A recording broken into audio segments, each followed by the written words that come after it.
Hello and welcome to the Socially Numb podcast. I am your host, Richie Leahy. Going to start again talking about some of the projects I've worked on in the past because I don't want to forget bringing them up as we're closing in on a year now. This project, we're done with Science Olympiad.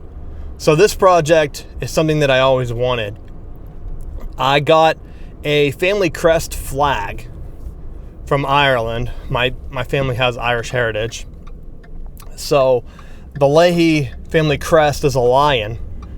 And I've always wanted to put stuff up on the site. Just a little bit of heritage stuff, some of the research stuff I found, because our name's pretty unique, especially with the spelling. There are two ways to spell Leahy in Ireland.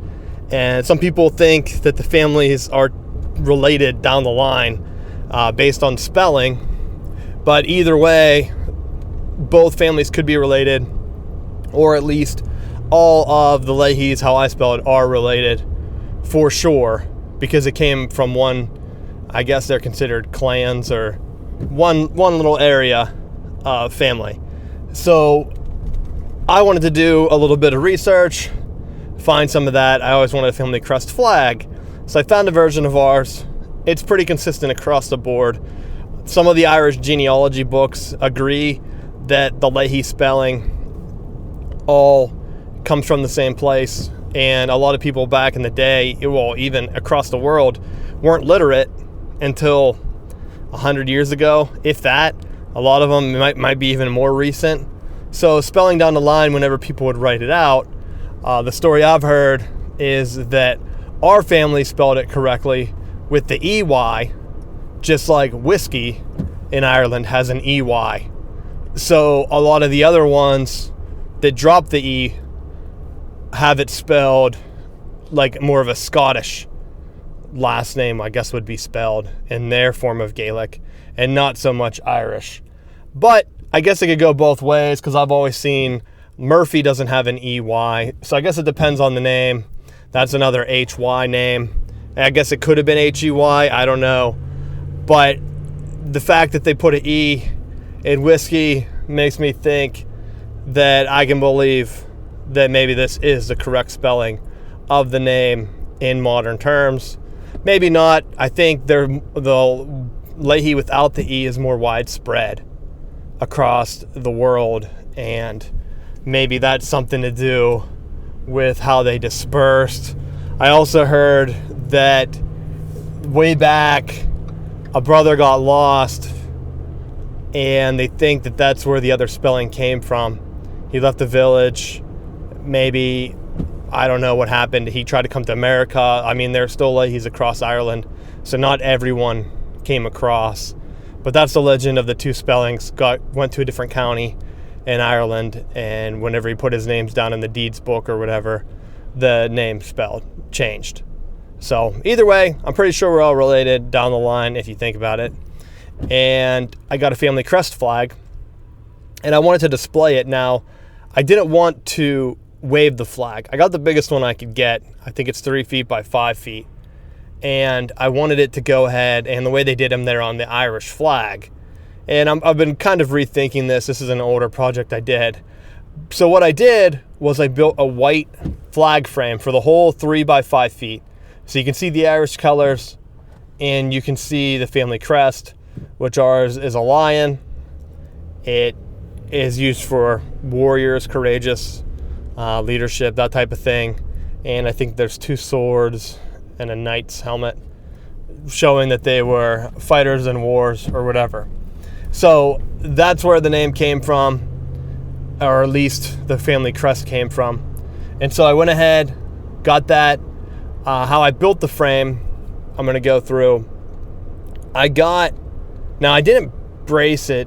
So looking back, I did this when I was fresh out of college.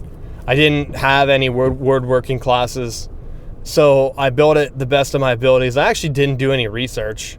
I mean, I looked to see how much they cost, and then I figured I could do it for cheaper than that, because big flag frames aren't the best.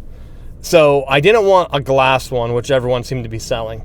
So the first thing I did was I went to, I think, either Lowe's or Home Depot for all this. I'm not going to plug either one. I honestly don't remember where I went.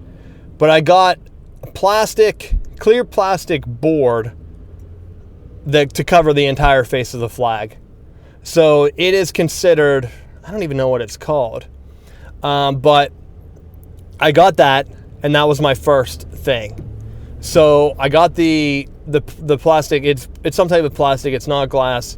I don't think it's plexiglass. It could be, but they'll cut it for you. It might be some type of vinyl actually, but it's clear. It is like looking at glass because you can see the entire flag. So that was the first part that I wanted to take care of. I wanted this to go on top to protect the flag, so I got it. Next, what I did was I got a white sheet, and I got a nice stretchy white sheet, and I put that along a frame. So what I did was I measured out. I didn't get thick boards. I got flat boards. So they were like, I don't know. I measured them out so that the tips of the end went 3 by 5 feet. And then I cut the corners in diagonal. So I had pretty much a nice, wide, flat base. And so I don't even know how thick they were. They weren't that thick. If you look at the pictures, you might be able to tell. But I stretched the sheet over them, and that gave my base. So then what I did was I stretched the flag over the sheet. I didn't want to staple in the flag or ruin the flag in any way. So what I did was it went on top of the sheet. The sheet was stapled to the board, and then I put the plastic over top, the vinyl, or basically my protective cover. And that's how I made the base of the frame.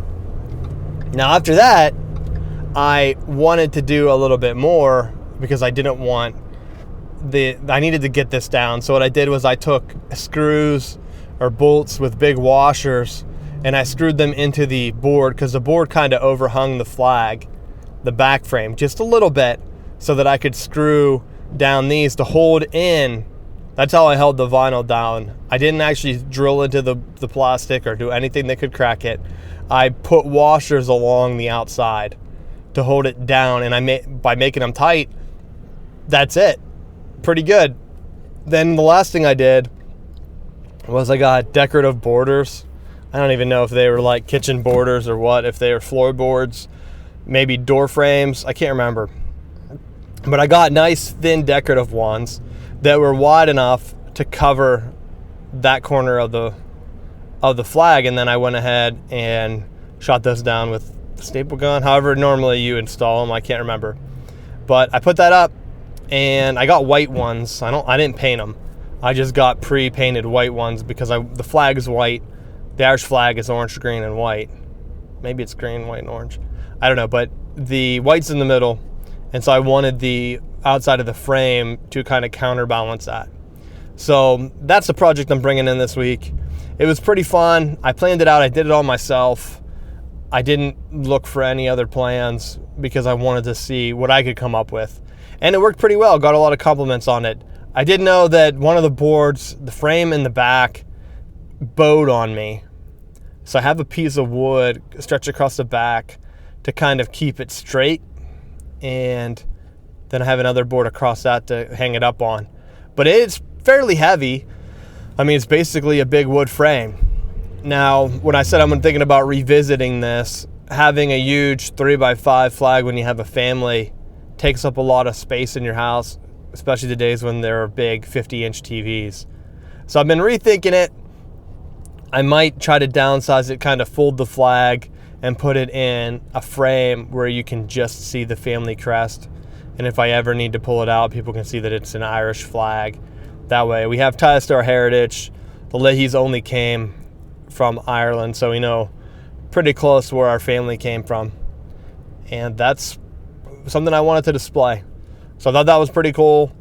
I've looked for other ones on the other sides of my family because being American, the mix of everything. But I went ahead and got this up. I think it's pretty cool looking. If you go to the blog post, I'm going to have the photos. The photos are pretty old. Again, I have this in storage, so I'm not going to pull it out. Maybe I will, just for a better picture. I don't know.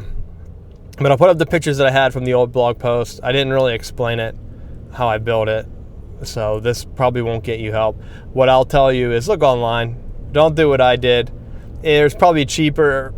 Actually, I probably went the cheapest route. But there are probably better ways to get stuff done. I had the guys at Lowe's cut everything. I didn't have a saw. So everything lined up perfectly. It was just trying to get it down without damaging the flag. And I think I accomplished that. Now, my next project, maybe, I know they have little frames that they hold vinyl albums in, like record albums. I don't know if that frame is tall and wide enough to hold the family crest and show it. But I think those frames are going to be a little too small. But something similar that I'm looking for to hold this, some type of picture frame. The album frame's a little bit thicker because it's like an inch.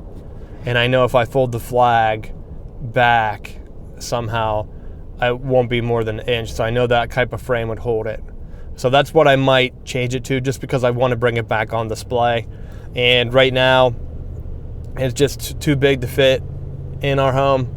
Maybe if we get a bigger house down the line, but that's what I built. That's what I've been talking about on the show today.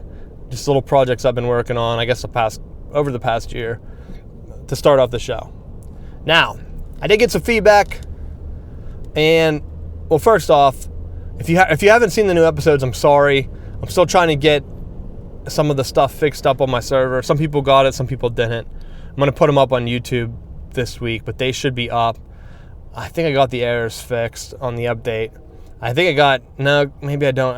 I don't have Dad's Smith. I know I got Southbound Sports doesn't have the issue, which I don't understand at first why those ones went through, and then my other podcast broke the feed. I don't know, but maybe it triggered something. Not sure. But these ones don't go through. I think I got the error fixed. If not, you'll be hearing this episode. Sorry about that. But I did get some feedback on people who have heard it. And the 3DS I've talked about, people were saying that if you're sitting still and in one spot, the 3DS doesn't flicker. I like to walk around and play. So, I mean, like if I'm walking from place to place, or if I'm going to do something, like let's say I'm even walking to the store, I can play on the go. That's the point of it. I have heard the stupidest thing. Some cities are now banning walking and playing on the phone or reading your phone, which is so stupid. That's the government overstepping their boundaries. Why do they have to tell people what to do? Because 6,000 people died? That's Darwinism right there. The weak are getting extinguished. People that don't pay attention, that's what's going to happen. That's just science. So I don't think the laws should tell you when you can't play, because I walk, and of course I'm safe. I'm always on the sidewalk. You got to pay attention. That's why a game like Zelda works, because you're doing puzzle-based stuff. Clear all the enemies. You can walk a little bit, think, okay, like how can I beat this puzzle? And go ahead through. Now, honestly, with the website stuff I've been taking care of, I didn't get to play too much. I'm into the sages. So I guess about halfway done with the game. Probably. I got 2 of them down. The thief one and the sand one. It is tricky to figure out how to get into these, because I think I'm missing an item. Actually, no. Maybe I do have. So, like, there have been big rocks. I think I just got the mitts from the sand one. I know I have them. I did find out about the rental items, too. If you die, which, of course, I didn't die through the first half of the game, which was awesome. I only died once so far. If you die, you lose all your rental items. Now, I died in the dungeon on the sand guy because I kept falling off into the quicksand. And when I got him down, he was almost dead. He flung a bunch of those little floaty leaf guys, and they came up and killed me. That was a bummer. But I think for the most part, I got everything else squared away. I got him down. I beat him, and I was able to. Now I think my problem was, whenever I lost it, I just didn't want to replay the whole dungeon whenever I went in there. So what I did was I had a ton of rupees, and I was running the equipment. Well, if you restart your game, because I wasn't getting this dialogue, I looked it up after, you're supposed to be able to have the option to buy items from the store on the chance once you beat the 3 first dungeons before you can go into the joint world. Well, that option never came up for me. The game did keep telling me that I should take a break, but I was taking breaks. I would just close the clamshell, charge it, come back after work or whatever, play a little bit, and charge it again. So the fact of the matter was, the game actually physically wanted me to quit, and then I could buy the items. So buying them, definitely better than renting them. I knew which ones I had to get to for the thing. I almost owned them all. I'm kind of just mining rupees now before I go fight the rest of the battles, just because I don't want to have to keep going back through not having an item I need. I pretty much knew what I had and what I needed for the desert boss, so I was able to buy the rods. I think they're the most expensive. I think he gave half off the first one. I don't know. I went through and got as many items as I could, and that's how I definitely like the system better of renting and then buying, because then you don't have to beat the dungeons in a certain order. Looks like I can play them in any order. Now, there were a couple things. So the thieves gloves, the desert one gave me rock gloves, so I can lift big rocks. The other one gave me, what did the first one give me? I can't remember. The first one gave me something that I needed. Oh, maybe it was a sand rod, which of course is a pretty big item. So I'm pretty sure that I got that from the thief one. So I kind of had to do them in a certain order. Maybe not the rest of them, but I definitely wanted the rock gloves because as I was exploring, there were some other things. Now, I did find out some of the mini games were pretty easy to get another piece of heart. I had to run around and get rupees and do some other things. What was the other one? It was just pick random items. So I just kept picking the same 3 over and over, getting like 100 rupees back. So I was only losing 50 at a time. Maybe none. Sometimes I got double what I put down, and eventually I got it. Wasn't that much of a loss of money. I did find this rupee fairy that I have to keep paying, and I know will give me something, either a piece of heart or something else, but I guess I haven't reached the threshold. She's not as big as what she could be yet, and I was honestly going to go pay her until I figured out that I could buy items after I died. So that will be coming down the pipe. Hopefully I'll definitely beat the game before the last couple episodes of this show. So that's pretty much what I've been doing gaming wise. Hyrule Warriors again, I'm on. Oh my god. So the Hyrule Warriors Zelda has a character named Linkle. And Linkle is a girl version of Link. Almost an exact copy. She looks like this other character I've seen before, but I can't place it. It's probably from some anime. I don't really watch anime, so I don't know. Or I've seen her in a manga. Almost the exact same copy. Boots, green veil. She has the blonde hair. Kind of looks like Link. She shoots crossbows instead of fighting with the sword. But her story is that she thinks she's the hero of Hyrule because she got a Triforce compass that lights up and tells her where to go. But her story has to be a joke. Like, they have to be just picking because people must have complained that there's no women Link, or like no option to play as a woman when you're playing Zelda, which of course isn't the story. It's about saving the princess. I mean, it'd be like having a female Mario and then saving a princess. That's just a story. Stick with it. Like, why would you change it? But anyway, people are giving in to too many threats. It's weird. It's like, that's a form of terrorism too. So I don't understand why people don't make that connection. But back to the story. Her story is she's going in the wrong direction. There are like girls don't know how to follow directions or something. I don't know what they're getting at, but they show her running down this path with a big sign that has a castle on it pointing in one direction. She goes the opposite direction as she's trying to get to the castle to save the world. So, like I said, I have beat Hyrule Warriors. I love the game. I hope it comes to the Switch. And I bought it on a download. I think I had a discount code. So the My Nintendo program, I'll get back to that. So I think I got it for a digital download in hopes that, like I said, my prediction last week, that this 2DS is the start of people having the 3DS games available for download on the Switch. Now, Nintendo, are they going to do the right thing? No, I don't trust them. They're going to mess this up, and they're going to ruin the console. And instead of making one perfect console that everybody has, and like I said, 2 years down the road, they just make one with better specs and better specs.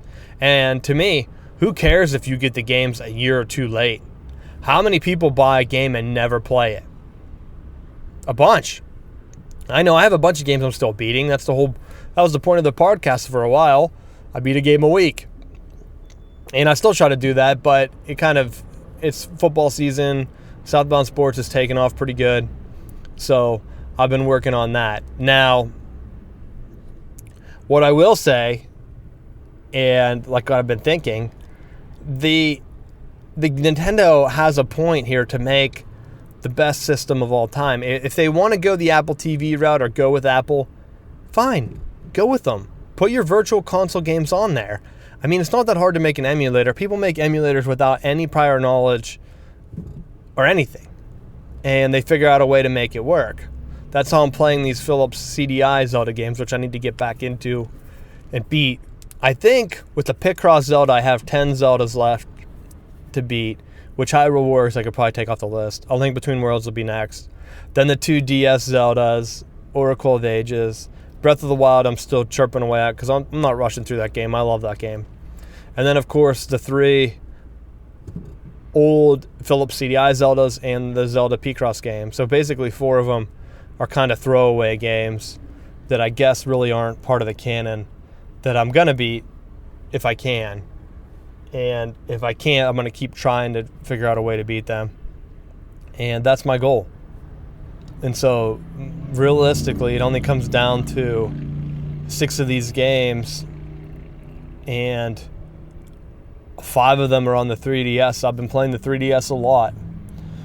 But I think, and like I said, I could be wrong, that by making the 2DS and the 3DS pretty much the same form model, that they're going to go ahead and, I don't know if they're going to merge away from 3D. Again, I'm finding myself, 3D was awesome for a while, but whenever you're fighting bosses and stuff, sometimes it's better just to go 2D.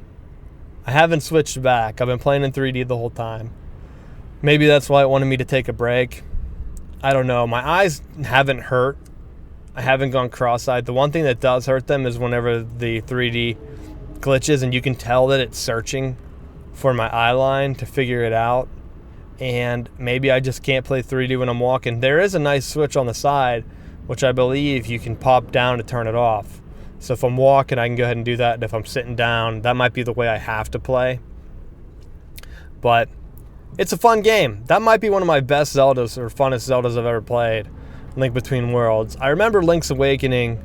I think that one's a little bit easier to beat. Maybe this one's a little bit easier to beat, and that's why I like it so much. It's more about just exploring. Exploring in a 3D world. Yeah, it's a bummer I'm half done with the game. There's a couple other dungeons and stuff. The dungeons aren't terribly long. They're not confusing. It doesn't seem like there's a one-way path. Again, I'm not reliant on trial and error or like just going through like I was with Oracle Seasons trying to find out where to go by switching back and forth. I can switch back and forth, which finds some things. I find the game is a lot easier now that I have the rock gloves because I'm able to just move things and explore a lot more and unlock, hopefully, more items that I need. But that's what I'm working on game-wise, like I've said. I think the Nintendo has a route here to be highly successful, take over the complete video game world if they merge or manage their Nintendo store correctly. You're not going to get people, they're not going to keep buying the same games. And the people that do, they're going to stop because the Switch is it. If you have a Switch and they let you download them to your console and they're going to manage cloud saves. I mean, they have to do something, cloud saves and moving content over, even if it's $20 a month. That's fairly cheap, or $20 a year, I think is what it is. I don't think it's per month. And compared to the other ones that are $60, sure, they might not have the online games, but you're playing on the go. And playing on the go is much better as an adult. Who has time to sit down for 40 hours and play a game?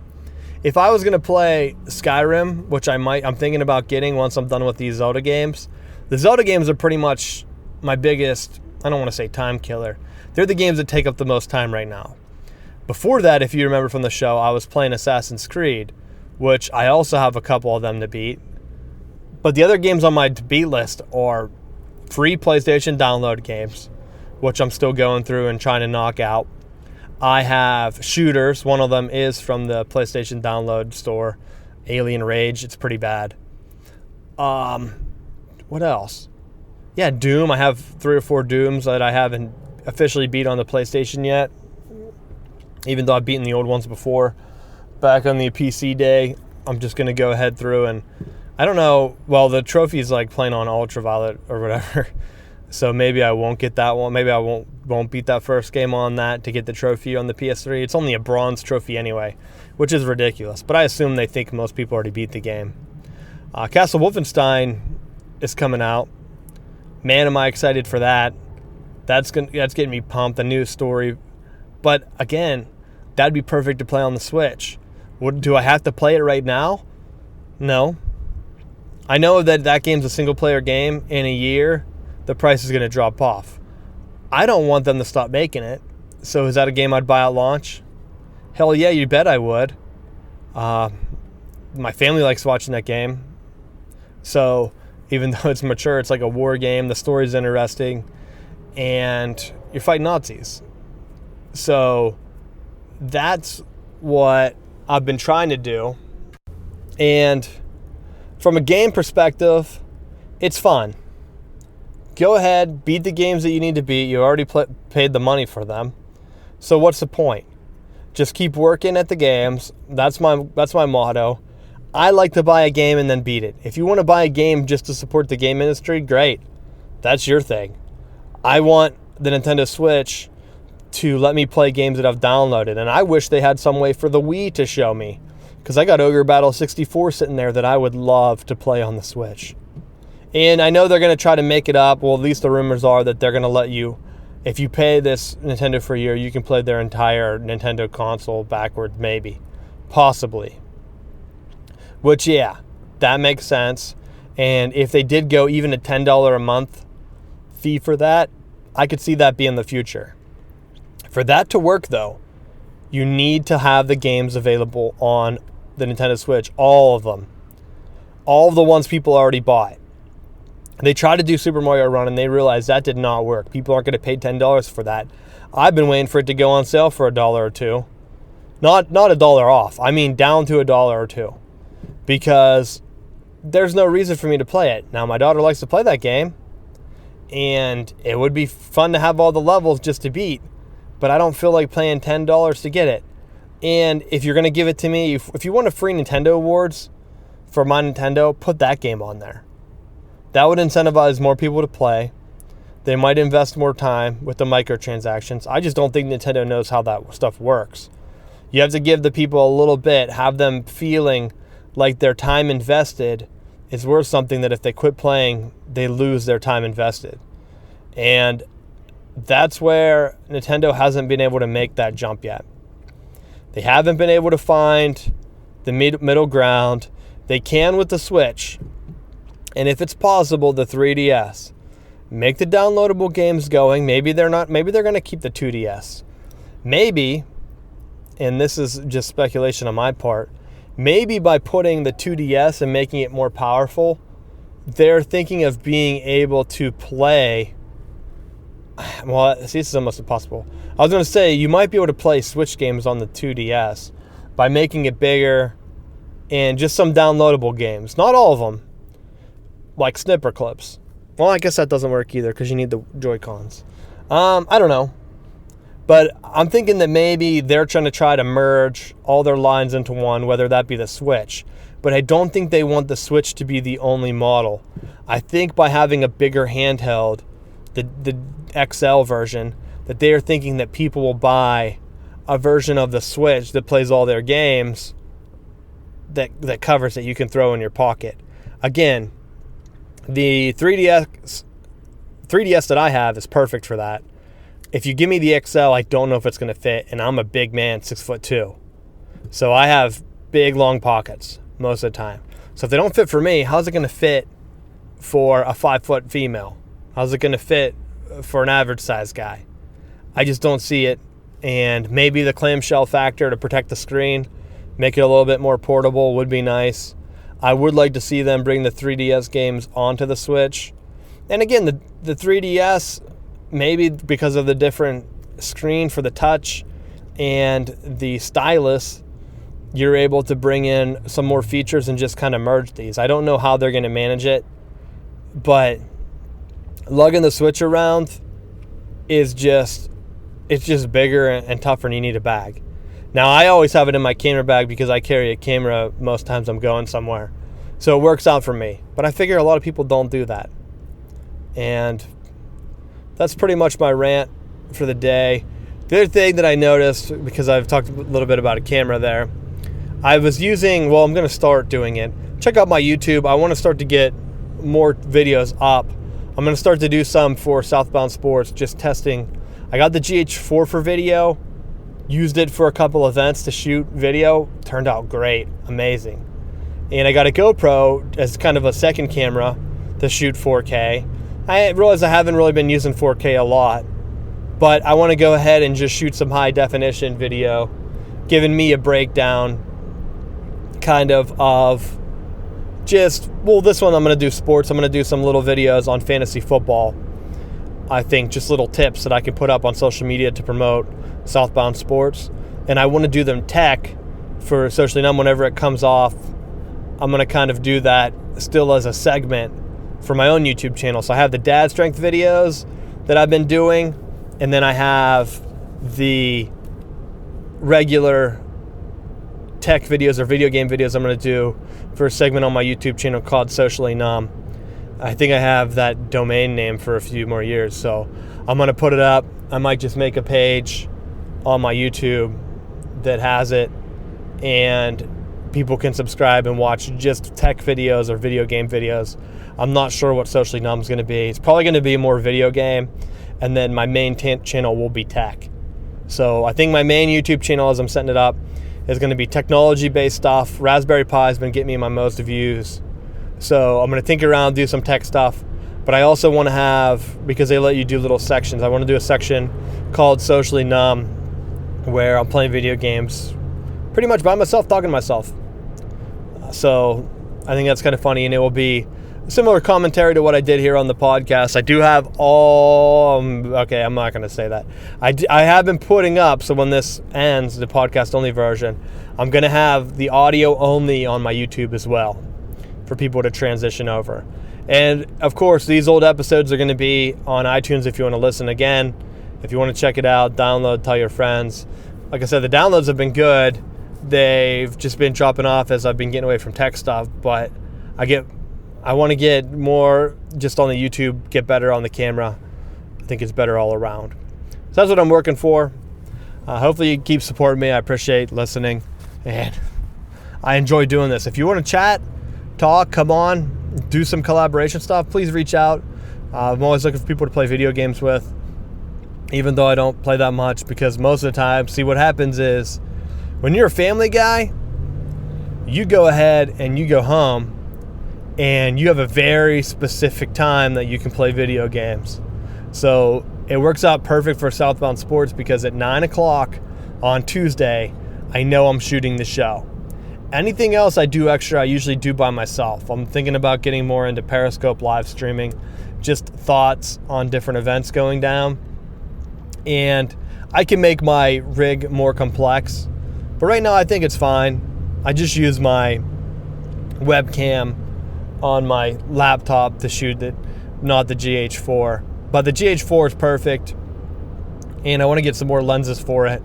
I had a Fuji X-T1, and I've been going back and forth on if I want to get the X-T2 because it has a larger sensor and it's a different style, but mixing some of the event footage between the GoPro and the GH4, I realize it's probably better just to pick one line so that I'm not doing a bunch of color correction, because each one has different and you can tell which different cameras. And for an independent guy like myself, I don't want to be spending hours of the day color correcting and doing stuff that I can get, as long as it's an even keel out of the camera, I'm fine with. I can do some color grading, make the stuff look pretty awesome. I do want to try to get the Panasonic GH4 has a, I'm blanking on the name, or it's like an 8-bit, it's a color grading stuff that you can get. You have to buy a firmware, they mail you a code, you put it in and you download it based on that code and it goes to your camera. Well, I'm thinking about doing one of those as I get some extra work with Leahy Media, who sponsors and hosts this podcast. And I think that that's a cool future. I do really like the features on the GH5. Would I get every new Panasonic camera? I don't know. If I'm shooting more events, it's nice to have it. So let's say I have the GH4 and I have a GH5. GH5 I put on a handheld gimbal because it has a stabilization, and I can walk around and get better. The 20 megapixels is nice because then I can just use the GH4 as my handy cam. The one thing that scares me off for the X-T1, the X-T1 takes better photos, and I do like doing photography. Now, I took some of NC State's spring football game on the GH4, and they look great. They do, honestly. So I guess it just depends. It's like a little bit, once I go into a little bit of low light, I go ahead and get some noise. And the noise I don't find desirable on the GH4. The GH5 doesn't have that. It looks sharp as hell. And when it does have noise, it kind of gives you a cinematic look to it, which I like. Now the X-T2 doesn't have the noise at all. It's a bigger sensor, more megapixels. So it depends. Panasonic is saying by 2020, they want to have a camera that shoots 8K, maybe 30 megapixels. So I figured my idea would be, I just got the GH4 4 years after it came out. So I figured what I might do is down the line, because right now the GH5 is $2,000. If it drops it to $1,000 or at least 500 off that, I'll go ahead and I think I'm going to go ahead and pick that up. Just because that's the direction I want to go in. And I think down the line, over the X-T2, nothing against Fuji. Fuji started to develop larger sensor cameras, where Panasonic seems to be in 100% on this line. Once you start doing larger sensor stuff, because people are telling you that the sensor isn't given enough light and stuff like that, you're going to go ahead and get some flack from fans and other makers, or just hobbyists, or whoever you want to go ahead and state. But I'll go ahead and say that I think the Panasonic is going to be the route for me to go in, and I enjoy shooting it. I just had to reset it up. I went to an event and I totally had a mind fart. I forgot all about the settings in the movie and I couldn't get 4K to show up, but I wasn't in movie mode. So I reset all my settings thinking that I messed something up, and I locked out, and man, I feel like an idiot. So I had to go through all the settings again, read through the book, try to get everything set up just how I like it. There are a couple things I'm looking for that I think are in there somewhere that I have to enable. I like to have the level, like they show a level, but I don't know how to search that in the manual to find out what it's called. So if you know, please let me know. It's a green bar that goes across. It shows you if your camera is level. I know they have it built in. It's nice for video. Maybe it only shows in movie mode, but I know the X-T1 has it. And they also have the rule of thirds guides. So what the rule of thirds are is, if you get focus, it's more pleasing to the eye if you get focus, not in the center of the photo, which I know I do when I'm doing like family stuff. Of course I do.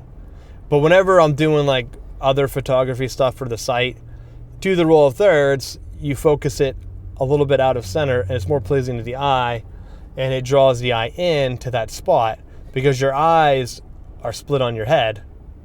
So putting it in the more dominant spot for right-handed people to focus on the right side, I guess for left-handed people would be on the left side. I kind of go back and forth on it. I'm left-handed, so I don't like to do everything on the right side, but I would like to get that set up on the GH4, that those guides are there, because if I'm snapping portraits of kids playing, it's perfect to get one kid isolated, take a picture of their face, have it focus in, and boom, works out well, because then you can get the toys in it, you can get whatever they're doing a little bit out of focus, and you're perfect on their face, and that's what parents want to see. But that's what I'm looking at. The worst part is investing in lenses, because I want to get another zoom lens, and I can either get a Fuji one, know that I have sharper pictures now, and maybe that will be the most picture I have. I'm not gonna, do I need the bigger megapixels? No. Do I want the larger video capability? Yes. So that's where I have to make the decision. Do I go ahead and try to get the better camera now, or lens from a better camera that I own currently, or do I wait and invest in lenses knowing that I have an option to get a better camera that gives me better video capabilities? If I do another event, one event will give me enough money that if I wanted to buy that GH5, I could. I also am supposed to call them for a possible sponsorship for a Southbound Sports Show, and that's another way I can get one. So if that's an option, that's going to be perfect. And just having something more uniform, it's a little bit smaller. It's not as, I guess it's not as small as the XT1, but since the sensor is smaller, dude, the rapid fire photography is way, way better. The XT1 always lags on me, and maybe it's because Fuji doesn't have the processing power. Maybe the XT2 fixes that, but I heard you need the handle. So by that point, by the time I put the handle on in that, I'm already in GH5 territory, which is going to give me better video anyway. So that's what I'm looking at doing. I haven't made the switch 100% yet. It's just something that I'm looking at down the line. Having a ton of lenses that are nice and light, like that fit on the Panasonic, is awesome. So that's probably the route I'm going to go. Just a random aside as I end this episode. Again, I have a couple other ones. I have like 2 or 3 more projects I'm going to talk about. Closing in on a year, I definitely want to get to 52 episodes. And I've gave a little rundown on my plans for YouTube. But that's what I'm going to be doing. So appreciate any support. Keep sending me messages. I appreciate it. You don't have to do it in public either. Some people just send me DMs. And that's fine. I don't post that stuff. I don't care. But thanks for listening. I am your host, Richie Leahy. Follow me on Twitter, Instagram, and I have a Facebook page now that some people like, so you can go there as well. But thanks again, and I'll see you next week.